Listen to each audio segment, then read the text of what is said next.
जय जगन्नाथ जय श्री राम। वीडियो को नुआ आसते वीडियो को लाइक शेयर सब्सक्राइब करदे। अढ़णी धारावाहिकରେ ଆପଣମାନେ ଦେଖିବେ ରୁଦ୍ର କହିବେ ଯଦି ତୁମେ ଠିକ୍ ଅଛ ତ, ତୁମର କିଛି ହେଇନି ତ, ତମ ସହିତ ଯାହା ବି ଘଟିଯାଇଛି ତୁମେ ବହୁତ ଭାଙ୍ଗି ଯାଇଛ, ତୁମେ ବ୍ୟସ୍ତ ହୁଅନି, ତୁମ ସହିତ ମୁଁ ଅଛି, ତୁମର କିଛି ହେବାକୁ ଦେବିନି। ଦେଖିବ ତୁମ ସହିତ ମୁଁ ରହିବି, ତୁମର ବହୁତ ଆମେ ଦୁଇ ଜଣ ଖୁସିରେ ରହିବା। ମୋ ଦୁନିଆରୁ ସବୁ ଖୁସି ଆଣି ତମକୁ ଦେବି ଆଉ ଆମେ ବହୁତ ଖୁସିରେ ରହିବା।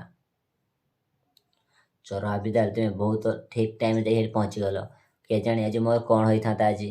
ରୁଦ୍ର କହିବେ ମୁଁ ସବୁ ଜାଗାରେ ତ ଠିକ୍ ଜାଗାରେ ପହଞ୍ଚିଯିବି, କାହିଁକି ନା ମୋତେ ମୋ ମାଷ୍ଟରାଣୀକୁ ସେଭ୍ କରିବାର ଅଛି। ଯେ ମୋର କିଛି କାଲି ହେଇଯାଏ ତୁମକୁ ସତରେ କ'ଣ ଫରକ ପଡ଼ିବନି। ବାସ୍ ଚୋର ହାବିଦାର ତୁମ ମରିବା କଥା ବନ୍ଦ କର, ଏସବୁ କଥା ମୁଁ ଜମାରୁ ଶୁଣିପାରିବିନି। ବାସ୍ ମୁଁ ତୁମକୁ ସବୁବେଳେ ଏଇ ଘର ଦେଖିବାକୁ ଚାହେଁ। ମୁଁ ଚାହେଁ ତୁମେ ସବୁବେଳେ ଏଇ ଘରେ ରୁହ, କାହିଁକି ତୁମ ମନରେ ଭାବନା ଆସିଯାଇଛି। ତୁମେ ମୋ ମନରେ ଭାବନା ଆସିଯାଇଛି, କାହିଁକି ତୁମେ ମନର ଭାବନା ପ୍ରକାଶ କରୁନ। ଇନ୍ଦୁ ଶୁଣି ନେବେ। ଇନ୍ଦୁ କହିବେ ଯଦି ତୁ କହିଦେ, ରୁଦ୍ର ଆଗରେ ସବୁ ସତ କଥା କହିଦେ, ଆଉ ତୁମ ମନର କଥା ପରସ୍ପରକୁ ଯଦି କହିବନି, ଯଦି କେମିତି ହେବ, ଆଉ ଆମେ କେମିତି ମାଲାମାଲ ହେବୁ। ମୋତେ ତ କିଛି ଗୋଟେ ଉପାୟ ବାହାର କରିବା ପାଇଁ ହେବ। ଏ ଯେ ଅର୍ଜୁନ ପାଖରେ ପହଞ୍ଚିବେ, ଅର୍ଜୁନ କହିବେ ତୁ କ'ଣ ପାଇଁ ଚିନ୍ତା ଲାଗୁଛ। କିନ୍ତୁ ମୋତେ କହିବେ ମୁଁ ତ ବୁଝିପାରୁନି ଆମେ ଏବେ କ'ଣ କରିବା। ରୁଦ୍ର ଓ ଜ୍ୟୋତି ନାମ ଧରୁନାହାନ୍ତି, ଏମାନଙ୍କର ତ ପିଲା ଏମାନଙ୍କ ନାମ ତ ଯାଉନି, ଏମାନଙ୍କ ତ ଝଗଡ଼ା କେବେ ମିସ୍ ହେଉନାହିଁ। ଦୁଇ ଜଣ କେବେ ଏକ ହେଉନାହାନ୍ତି। ଏକ ହେବେ କେମିତି? ଅର୍ଜୁନ କହିବେ ମୁଁ ବି ସେଇ କଥା ଭାବୁଛି, ଚିନ୍ତାରେ ଅଛି। ଆମ ପ୍ଲାନ୍କୁ ଜଲ୍ଦି ସକ୍ସେସଫୁଲ୍ କରିବା ପାଇଁ ପଡ଼ିବ, ନହେଲେ ଲେଟ୍ ହେଇଗଲେ ସବୁକିଛି ଆମ ହାତ ମୁଠାରୁ ଖସିଯିବ। ଏବେ ଆମେ କ'ଣ କରିବା? କିନ୍ତୁ ମୋତେ କହିବେ ମୋ ପାଖରେ ଏବେ ଗୋଟେ ଭଲ ଆଇଡ଼ିଆ ଅଛି। ଏ ଯେ ଆଉ ଅଧାଙ୍କୁ କ୍ଷୀର ଗ୍ଲାସ୍ରେ ନିଶା ମିଶେଇ ଦେଇଦେବି। ସେ ନିଶା ଶକ୍ତ ଅବସ୍ଥାରେ ଆସି ଜ୍ୟୋତି ଆସି ଏକ ହେଇଯାଇପାରେ। ସେ ଦୁଇ ଜଣ ତ ଗୋଟିଏ ରୁମ୍ରେ ରହୁଛନ୍ତି, ସେ ଦୁଇ ଜଣ ତ ଏକ ହେବାରୁ ଅଟକିକି ପାରିବେନି। ଆମ ସ୍ୱପ୍ନ ପୁରା ହେଇଯିବ, ସବୁ କିଛି ଆମ ହାତ ମୁଠାକୁ ଚାଲିଯିବ।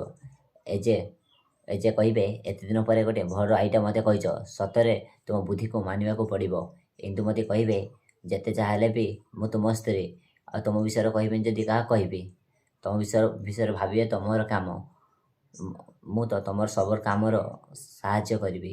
ଏପଟେ ସନ୍ଧ୍ୟା ଯେଉଁଠି ଚିତ୍କାର କରିବେ, ସେଠି ଆସି ରୁଦ୍ର ଆଉ ଜ୍ୟୋତି ପହଞ୍ଚିବେ। ସନ୍ଧ୍ୟା କହିବେ ମା ମୋ ହାତ ଦେଖନ୍ତୁ ନା କେମିତି ପୋଡ଼ିଯାଇଛି, ମୋତେ ଭାରି କଷ୍ଟ ହେଉଛି ନା। ଜ୍ୟୋତି କହିବେ ଶାଶୁମା ଆପଣଙ୍କ ହାତ ଦେଖାନ୍ତୁ କ'ଣ ହେଇଛି। ସନ୍ଧ୍ୟା କହିବେ ଦୂରେଇକି ରହ ମୋ ଠାରୁ, ମୋତେ ଛୁଇଁବାକୁ ଚେଷ୍ଟା କରିନି। ଜ୍ୟୋତି ଫାଷ୍ଟ ବକ୍ସ ନେଇ ଆସିବେ, ମୋତେ ଆପଣଙ୍କ ହାତ ଦେଖାନ୍ତୁ, ମୁଁ ସେଥିରେ ମଲମ ଲଗାଇଦେବି। ସନ୍ଧ୍ୟା କହିବେ ତୁ ମୋ ବିଷୟରେ ଚିନ୍ତା କରିବାର କିଛି ବିଷୟ ଦରକାର ନାହିଁ, ମୋ ପାଖରୁ ଦୂରେଇକି ରହ। ଶାଶୁମା ଆପଣଙ୍କ ରାଗ ଗୋଟେ ଏବେର ଅବସ୍ଥା ଦେଖି ମୋତେ ଟ୍ରିଟମେଣ୍ଟ କରିବାକୁ ପଡ଼ିବ। ଏବେ ତୁମେ ରାଗ ଛାଡ଼ି ଦିଅନ୍ତୁ, ମୋତେ ଏବେ ମଲମ ଲଗାଇବାକୁ ଦିଅନ୍ତୁ। ସେ ଜୋର କରିକି ସନ୍ଧ୍ୟାଙ୍କ ହାତରେ ମଲମ ଲଗାଇବେ। ସୁଭଦ୍ରା କହିବେ ଦେଖୁଛ ଯଦି ଆମର ସଭା କରୁଛି ଆଉ କେତେ ଭଲ ପାଏ, ତୁ କେମିତି ଝିଅ ବୋଲି ତାକୁ ମାନୁଛୁ, ତାହେଲେ ତୁ ଏତେ କ'ଣ ପାଇଁ ତାପରେ ଲାଗି, ଯାହା ବି ହେଇଛି ତାକୁ ଭୁଲିଯା। ଜ୍ୟୋତି ରୁଦ୍ରକୁ ଆଶୀର୍ବାଦ ଦେବେ, ଦୁଇ ଜଣ ଭଲ ରୁହନ୍ତୁ, ସୁଖର ସଂସାର କରନ୍ତୁ। ସନ୍ଧ୍ୟା କହିବେ ମା ଏକ ସବୁ କେବେ ବି ହେବନି। ଏ ଝିଅକୁ ମୁଁ ମାନୁଥିଲି, ଇଏ ମୋତେ ଧୋକା ଦେଇଛି, ମୁଁ କେବେ ବି ତାକୁ ଗ୍ରହଣ କରିପାରିବି ନାହିଁ, ଆଉ କେବେ ବି ଆଶୀର୍ବାଦ ଦେଇପାରିବି ନାହିଁ।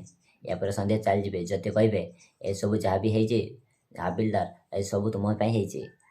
ରୁଦ୍ର କହିବେ ମୁଁ ତୁମକୁ ଭଲ ପାଇଛି, ଭଲ ପାଇବାଟା କ'ଣ ଭାବ। ଜ୍ୟୋତି କହିବେ ମୋ ଲାଇଫ୍କୁ କ'ଣ ପାଇଁ ଆସୁଥିଲ, ମୁଁ କ'ଣ କହିଥିଲି ମୋ ଜୀବନକୁ ଆସିବାକୁ।